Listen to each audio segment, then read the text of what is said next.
চন্দ্ৰপুৰৰ পৰা ৰহস্যজনকভাৱে যুৱক সন্ধানহীন কাজলি চকী গাঁৱৰ হীৰকজ্যোতি শইকীয়া 6 জানুৱাৰীত দোকানলৈ বুলি ওলাই গৈছিল হীৰকজ্যোতি এজন বন্ধুৱে মাটি লৈ গৈছিল হীৰকজ্যোতিক আৰু আজি পৰ্যন্ত সন্ধানহীন হীৰকজ্যোতি শইকীয়া ঘটনা সন্দৰ্ভত ইতিমধ্যে প্ৰাগজ্যোতিষপুৰ আৰক্ষী থানাত এজাহাৰ দাখিল কৰিছে কোনো লোকে সন্ধান পালে পৰিয়ালৰ সৈতে যোগাযোগ কৰিবলৈ আহ্বান জনাইছে যোগাৰ নম্বৰ আমি এই মুহূৰ্তত উল্লেখ কৰিব বিচাৰিছো 8876 88839 ইয়াৰ পৰিও আন এটা নম্বৰ আমি এই মুহূৰ্তত উল্লেখ কৰিব বিচাৰিছো 9127884484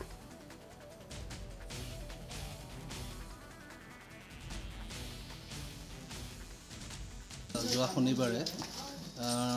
প্ৰায় 11:30 বজাৰ পৰা সি নোহোৱা হৈছে আমি বহুত চেষ্টা কৰিলোঁ আমি ইয়াতে ভিডিঅ' ফুটেজ চালোঁ চিচি কেমেৰা ফুটেজ চালোঁ তো তাক আমি দেখিছোঁ সি দোকানৰ পৰা দলঙৰ মূৰলৈকে সি খোজকাঢ়ি আহিছে খোজকাঢ়ি অহাৰ পিছত আমি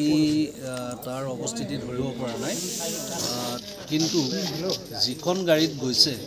সেই গাড়ীখনত যাওঁতে তাৰেই লগৰ ল'ৰা এটাই আমাৰ আমগাঁৱত তাক মানে আই কণ্টেক্ট হৈছে তাৰ লগত সন্দেহৰ ভিতৰতো একোৱেই নাই যে কোনোবাই যে তাক উঠাই যাব বা কোনো ধৰণৰ সন্দেহেই নাই আগদিনাখন আমি একেলগে গোটেইবিলাকে বহি পানী খাইছোঁ পুৰা